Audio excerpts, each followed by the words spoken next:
I'm a street fighter. What? Street? Sharon comes in with the elbows. It's all right. I won't fight. I mean, I'm not a fighter. I'm a lover, not a fighter. But if you annoy me, I'll drag you. Welcome back to another episode of Girls Know Nothing. Today's guest is a two-time national champion, Golden Girls champion, and Women's Winter Box Cup champion at the age of 18. Francesca Hennessy is an up-and-coming boxing star to watch, who's also been the face of Women in Sports and Stronger Sports Bra campaign, which calls for the UK government to subsidise sports kits, including bras, for girls from low-income families, after it was found that 36% of girls aged 11 to 18 don't wear a sports bra when participating in PE or at sports in school. So welcome to the studio, Fran. Can I just say, please don't punch me for asking you a question. No. Please. No, not literally. Not literally. But I always find it really funny because I know you and I always see you as oh, sweet little Fran. But if I pissed you off, you'd punch me. I would not punch. Honestly, I hate. If you put me in a boxing ring, I'm on smoke. But outside, I'm no confrontation, please. I could see that actually. I hate confrontation. I can't stand it. So everyone knows who your dad is, right? So can you give us a little bit about your background and what motivated you to want to start boxing? Because your sister doesn't box. No, she doesn't. Well, basically, I was a bit of a tomboy when I was younger. Followed my brother around and so I'd follow him everywhere. He'd be boxing. My dad would be going with him boxing. I'd beg them to go to the boxing gym with me. They wouldn't really take much notice of me, but when I'd be in the boxing gym and my dad would look over, I'd go really hard on the bag and stuff. But my mum and dad, they never wanted me to box, even though obviously we're in a boxing family. They just never really wanted their little girl to box, But until we went to a gym one day and this girl needed sparring, they was like, "Oh, can you spar?" My dad was like, "No, she doesn't have a gum shield." Pulled a gum shield out of my bag. So she doesn't have a head guard. Pulled a head guard out of my bag.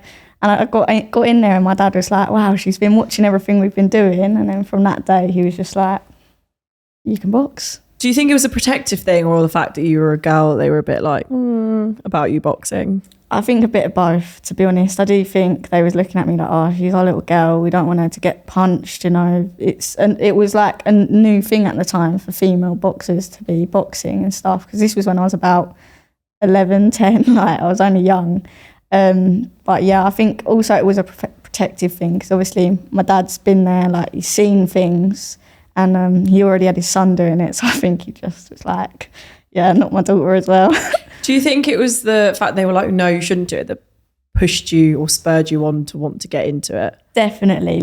It made me a lot more strong. I believe it's made me what I am now, very headstrong, push through things. And it made my love a lot more for the sport because when you can't have something, you want it more, don't you really? So it made me want it more. I mean, there's so many people are always hesitant about unconventional career choices, and like you said, boxing for women is considered an unconventional career choice. Yeah. How do you deal with people with skepticism and people's doubts of you when you try to prove yourself in a boxing ring? You know what? If someone says to me they don't believe females should box or something, obviously I take offence to it deep down, but I just say, do you know what? If that's your opinion, that's your opinion. And I believe when I get in there, I'll prove them wrong every time because I know the work I'm putting in is just the same amount as what a man puts in.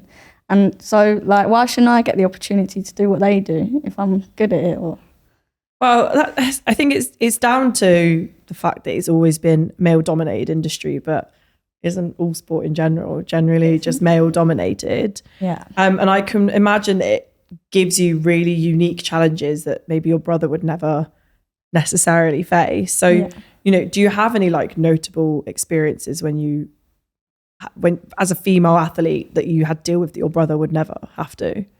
I've had people say to me before, I have people say to me all the time they don't agree with girls boxing, and obviously where it's my life, it's literally, I don't think I can function properly about it.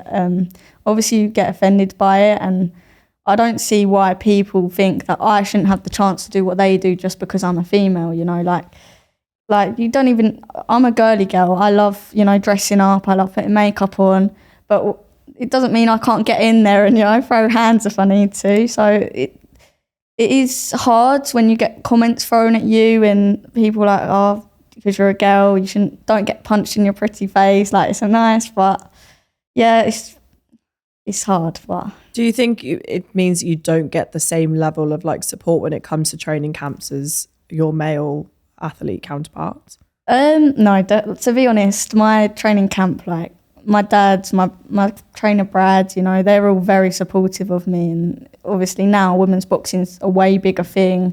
People are learning to live with it a bit more. Like, so my training camp, I get pushed just as hard as like my brother does. So it's fine for me now, but it might have been different for girls back in the day, like with things like that. Or maybe like if they hadn't had like family. Yeah. Because I can imagine, like, I mean, it's not the same level, but my parents were really against me playing football. Yeah. Because it was like an aggressive sport. So I couldn't even imagine what it'd be like if I turned around to my mum and was like, by the way, I'm going to start boxing. No, like I remember listening in the kitchen and my mum and dad were like saying like if they should let me or not. And they was just like, no, she's not boxing.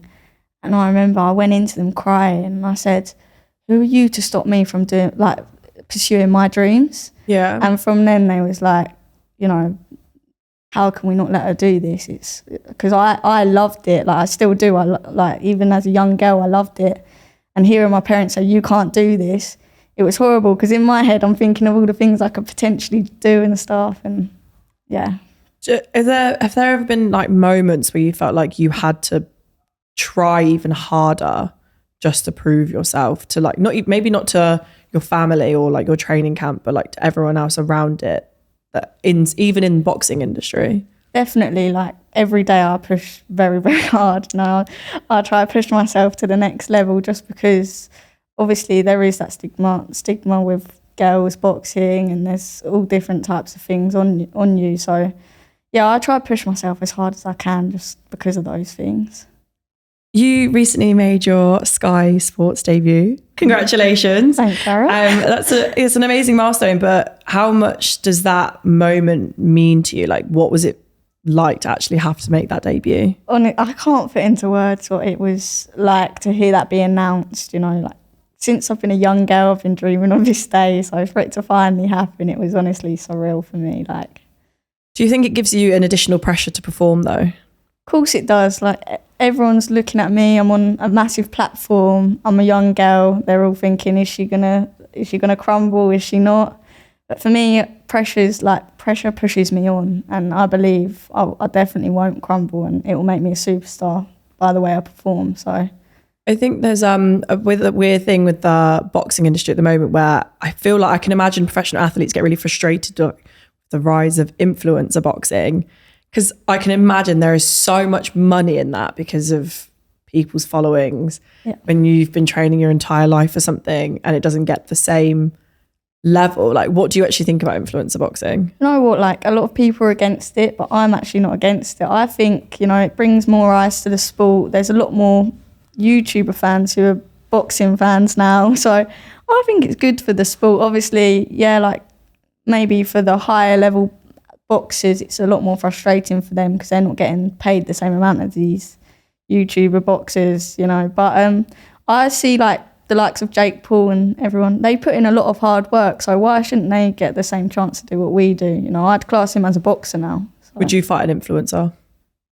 No. Don't use this as a calling out thing. I don't want people to start coming for me. Yeah. No, you know what? No, I would, just because, like, look, if they turned into an actual boxer and it was there, definitely. But just because if they're just doing it for influencer boxing, I wouldn't want to portray myself that I'm just doing it for that. You know, I'm just a female athlete doing what I love. You know, I'm not doing it for the spotlight or whatever. So if an influencer met you as to where you are, you would, but you wouldn't come to an influencer boxing. If they, so for instance, say they, you know, became actual professional boxer, they actually wanted to pursue it and our paths met, definitely. Like if it's in the pipeline, of course, but yeah, I wouldn't go into influencer boxing, definitely. So we obviously, like, in terms of women's sport has come a long way this year, especially with like female football, and like now everyone's looking at female sports in general. Do you see your achievements as like an empowering thing for young women, especially ones that want to pursue boxing? Definitely. Like I had someone to look up to when I was younger in Savannah Marshall. You know, I always looked up to her. So I'd love to be that person that some other young girls can look up to and, you know, want to do what I do. So I've had like it's been weird because I had a few young girls, you know, message me, and I've said, you know, after my fight I'll do sessions with them and stuff. But I love stuff like that. I love, you know, helping the younger generation and things like that. So what would be your biggest piece of advice for any aspiring boxer? Just try not to listen to what anyone else has to say. You know, if you can go as far as you think you can, you know, just keep pushing. Like, it's a hard sport. You have to want it. You can't, you know, just play at it. But if you believe you can do it, then don't let anyone else jeopardize that. So. How would you go I don't even know how you go about finding like a place to box or train. Do you know what? You just go like the closest place to you. Everyone thinks like it's intimidating because, you know, obviously boxing, people thinking, oh, it's going to be all. But honestly, you go into a boxing gym, it's the most friendly place. Everyone's there. No one cares who you are, what you do, you know, no one cares about that. It's just a good community. I can imagine I always thought it'd be a really scary place to be. No. Because there is a boxing gym near me and I always think about, oh, maybe I'll go. And then I'm like, no, actually, it's too scary. No, do you know what? It's like, I used to think that when I was younger, but now, like, when I go into a boxing gym, it is my safe space. I love it in there. It's like, you know, it's my second home. You're the scary person I'm talking about. I'm not that scary, am I? Maybe when I'm across the ring, but not outside. Beyond boxing, how do you envision your contributions to sport and empowering young women? You know, I'd love to be more than just a fighter. You know, I'd love to, like young girls to look up for me for what I stand for, you know, like being a nice person, not just being a fighter inside the ring, how I hold myself outside as well. Yeah, I'd love, they don't even have to be interested in boxing, just young girls to be able to look up for me for things like that. But I did see that you did some charity work in terms of getting younger girls to wear sports bras during sport. Like, why was that such an important avenue for you to go down? For me, I've never struggled with anything like that. You know, I've been lucky enough and privileged enough to be able to always have a sports bra. Whereas other young girls, when I heard that, you know, they were playing sport and they feel self-conscious, you know, because they haven't got a sports bra on, it kind of upset me a little bit because I've never been in that position before, and it just made me feel like I wanted to help them. So if they do have a dream, you know, them not having a sports bra and feeling self-conscious, it could jeopardise that for them. So yeah, it pulled on my heartstrings a little bit. When I read about the charity work, I thought about when I first started playing sports, and I didn't have a sports bra, but it wasn't because it wasn't accessible, but I just didn't even know those things existed because no one in my family really played sport. Yeah.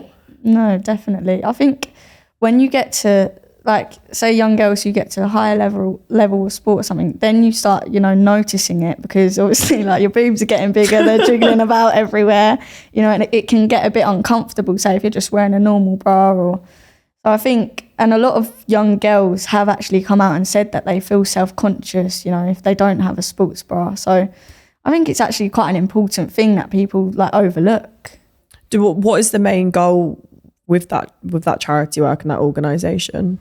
Just like, I think the main goal, to be honest, is to just like involve it in school kit on the list, because it's not on a lot of schools' kit list, which I think that's where I missed out. Yeah, it should be. Like for young girls wanting to pursue a dream in sport or anything, people think, oh, it's just a sports bra, but they might not want to run as much as they can. They might want to jump as much as they can because they haven't got that on. So I think definitely just to get it on all the school kit lists for young girls, you know, and that would be perfect. I think it is really, it's generally something that I never considered when I was younger. And like I said, like none of my family ever considered it because they just go down a list of things, and if it's not on there or even considered. And actually I went to an all-girls school. Yeah. So for it to never be even spoken about at an all-girls school. I know. And I played 3 different types of sport outside of school and no one had ever spoken to me about it. Yeah.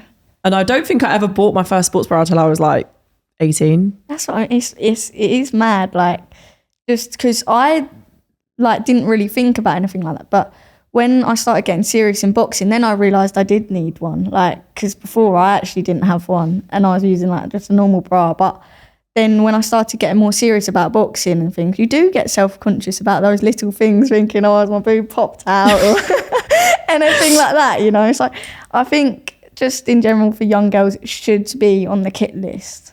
I think the idea now for me to train without a sports bra would be like me training in jeans. That's what I mean. That's how I equate it to. It feels uncomfortable, like, and as well, like, it can actually damage your boobs as well. Just training in a normal bra, like, a lot of people don't know that, but it can damage your boobs. I didn't know that. Yeah, it can damage. I just thought if you were boxed, like, you know, I'm not getting punched in it, it'd be fine. Yeah, it's true, but yeah, I don't know. How do you balance your personal aspirations with your professional commitments? Because, I mean, you were saying when you walked in here today, you'd already trained twice today. Yeah. And then being like on a diet plan to gain weight, like to make weight. How do you balance a personal life with that?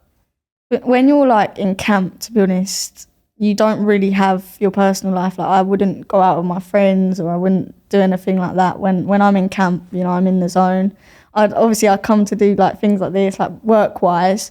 But yeah, it's hard when you're training constantly. The last thing you want to be doing is like going out, or, you know, or even if you're on your diet, the last thing you want to be doing is going out and being around me talking about food all the time. Yeah, sorry. Sharon, you haven't really helped me today. No, but yeah. But I can imagine that's really hard as like an 18-year-old who realistically should be out socialising and all that stuff. It is hard. Like, I just had to miss out on my like friend's girls' holiday because my fight got pushed back. But these things, I know they're gonna pay off in the meantime. So I love boxing like so much. I don't think I could function properly without it. So I'm prepared to make these sacrifices for it. And you can't live both lives, I don't believe. Obviously you can enjoy yourself, but you can't be a party girl or drinking all the time, because you can't do both. Are your friends really supportive of your career choice? Oh yeah, my friends, like, they're so supportive, you know. They come to all my fights. I love that. Yeah, they're like, even small things, like, say if I went out, like, they don't care I don't drink. They don't care about things like that. In the past I had friends who would say, oh, you're boring because you don't drink, you're this, you're that. But my friends now, you know, they're very solid and they like appreciate everything I do, and yeah, they're really supportive. To be fair, you came out for dinner once with me, and I remember being like, oh, she's not going to drink her wine, I'll drink it for her.